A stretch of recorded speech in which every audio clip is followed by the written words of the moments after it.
Before I get into this, I just want to clear some stuff up. I, like a lot of video essay people, am autistic. Yippee! And like almost all autistic people, I am not a huge fan of how autism is often portrayed in TV shows. I understand that saying that can sound very whiny to people who don't feel the experience of really wanting to see themselves in media that they don't often get, but being able to see myself in an accurate way is something that I've always kind of wanted to see in a show. So what do we have for autistic media? Well, there's Sheldon, Entraptor, that guy from The Good Doctor, Rick from Rick and Morty, and a bunch of other popular ones, but all of them always felt either incredibly unlikable or just an incredibly warped idea of how the majority of autistic people tend to behave. Mainly because these stories aren't about autistic people. They're about the other characters reacting to and growing from the autistic people. The other characters learn to tolerate or love and whatnot with the help of the autistic character, but rarely is that shown from an autistic perspective, with the autistic person being the one to grow and become a better and stronger person. They are too often designed as a character to be perceived, not related to, which is why I tend to not really care for those characters. But, as you can probably guess by the title, I find that there's a psychic comedy anime about some lame middle schooler that managed to accidentally pull off autistic characters better than anything I've ever seen before. So let's get into why Mob Psycho 100 writes autistic experiences so incredibly well. Also, just a heads up, there will be minor spoilers ahead for Mob Psycho. If you haven't already seen it, go check it out and then come back to this video.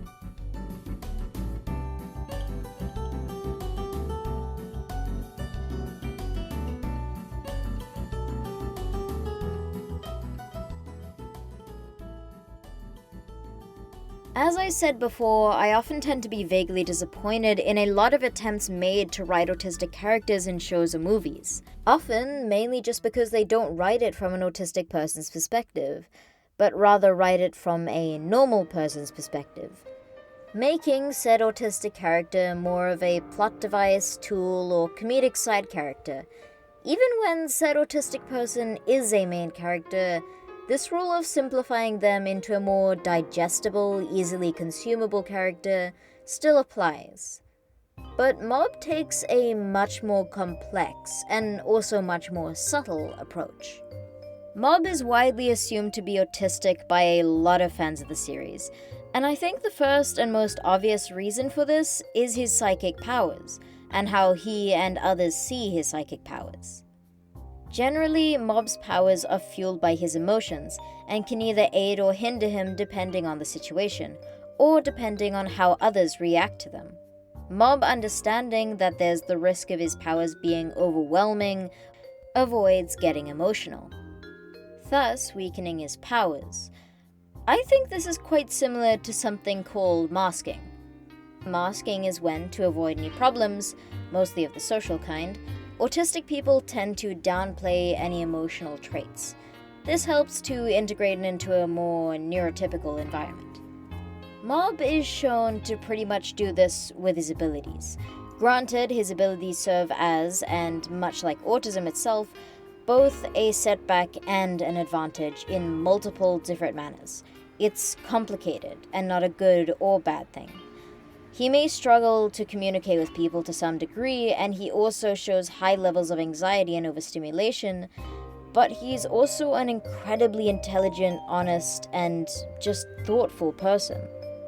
And I think this kindness partly comes from the fact that, despite any of the positive or negative aspects of his abilities, Mob thinks it's very important for him to just be a normal person, who has the exact same responsibilities as anyone else, and does not get to be treated differently for better or for worse by anyone. This is summed up really well with his talk with Reagan, his mentor, who gives him advice on how to handle his powers when he feels isolated. Reagan tells Mob that him experiencing life slightly differently means that he must always remember he is, at the end of the day, like any other person. He isn't special or lucky or disadvantaged. He isn't a gift or a hindrance. And I love this scene, because whenever media try to discuss autism, it usually falls into either autism being seen as a hindrance or as a gift, but Reagan tells Mob that those things just don't matter. Those things aren't what makes Mob an important person. That is what matters, and that is what matters for any person. And Mob takes this advice to heart. His main goal is that he just always wants to be a better person, and Mob never relies on him being different to take the easy way through his life, despite people always wanting to either scorn or admire him for his differences. He tries to avoid identifying himself with his powers at all, though, and through this, Mob also tries very hard to avoid any of the negative aspects of his powers getting the best of him. The problem with him doing this is that it often creates a barrier between him and his loved ones. He can't express his emotions properly to his brother and just kind of bottles everything in because he feels like his own emotions are a burden for other people. He also avoids situations where he could excel because of his abilities, which makes him lack confidence in himself. This, however, changes when we see how people lift him up and support him, but we'll get back to that later. Back to Mob's abilities, they often depend on his emotional state, meaning that extreme emotions like anger, frustration, or even love tend to be what brings out his powers. These emotions fueling his powers are represented by a percentage mark that comes up each episode. And when the percentage hits 100, Mob explodes, and his psychic powers take over any logic or reason. Often this makes Mob panic and break down without any ability to communicate with the people around him. This could be seen as being pretty close to overstimulation, and this overstimulation for Mob is often caused by anxiety. Mob's anxieties towards himself and how he expresses or represses his emotions are something that is familiar for a lot of people, especially people who find social interaction and self-confidence to be difficult to navigate. And often this means these people need support in situations of overstimulation. But these moments of panic and overwhelming emotional breakage for Mob are also the times where he learns and grows.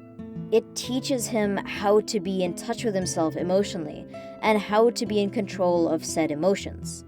He is seen to struggle with handling himself in new situations and becomes uncomfortable easily, but over the course of the series, he gains confidence in his ability to understand these feelings and how to respond to these feelings accordingly. And through this, he learns to express his emotions without feeling any shame. What makes Mob grow and mature from seasons 1 to 3 is always his previously mentioned support. This support comes in the form of connection and communication. These connections being Reagan, his mentor, Tomei, a girl who desperately wants to meet a psychic, Dimple, a little ghost, his brother, parents, and the Body Improvement Club. All of these characters not only are willing to connect with Mob, but also give Mob valuable advice on how to grow.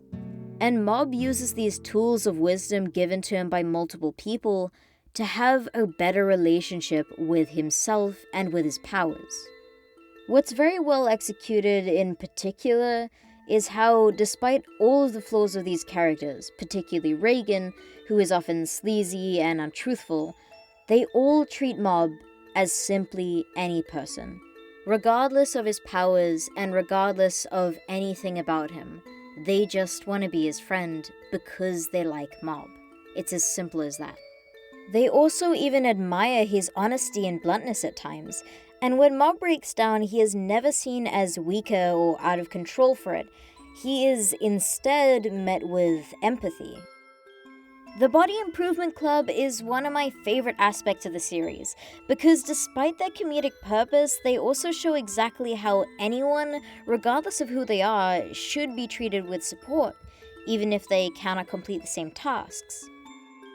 Mob is shown to be generally unfit and not able to match the same excitement of his peers, but they congratulate him all the way simply because to them, it doesn't matter if certain things are harder or easier for Mob. It matters that he still tries, and that is what makes Mob a lovable protagonist. If you're throwing it away, I'm going to pick it up. I do have feelings. When I listen, they remind me what's important in my heart. Mob Psycho is about communicating and the importance of having strong support from people. It's about growing and the social struggles people face when we become teenagers. Despite the action and fight scenes and humor, what makes it appealing is its blunt honesty of people. While showing us the flaws in people, it also shows us extreme kindness, and how people can grow positively when shown that kindness. This ideology is something that the show depicts as not only being beneficial to Mob, a growing and changing teenager, but also as beneficial to adult characters, and even as beneficial to characters who seem to have it all figured out.